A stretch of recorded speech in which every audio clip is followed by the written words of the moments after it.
నిన్న పొద్దున టిఫిన్‌లోకి పొంగల్ సాంబార్ చేసుకుందామని చెప్పి ముందుగా అయితే కుక్కర్‌లోకి పప్పు పెట్టేశానన్నమాట. పప్పు తీసి స్టవ్ మీద పెట్టేసి పాత్రలన్నీ కడిగేసి తాలింపు కోసం ఆనియన్ కట్ చేసుకుంటున్నాను.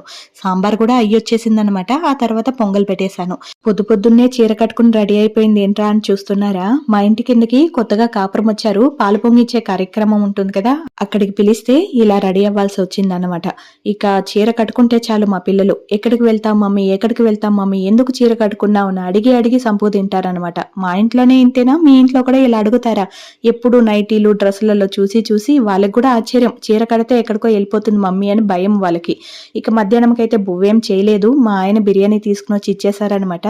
బిర్యానీలోకి వాళ్ళు సేర్వా ఇచ్చారు. మనకి పెద్దగా సేర్వాలంతా నచ్చదు. ఒక ముద్ద తిన్నా కూడా పెరుగు పచ్చడితో తింటేనే తృప్తిగా ఉంటుంది. అందుకే నేనే ఇంట్లో తయారు చేసుకుని బిర్యానీ ఫుల్లు లాగిచ్చేసానన్నమాట. మధ్యాహ్నం తినిన బిర్యానీ అరగాలి కదా, అందుకే రాత్రికి రసం పెట్టుకున్నాను.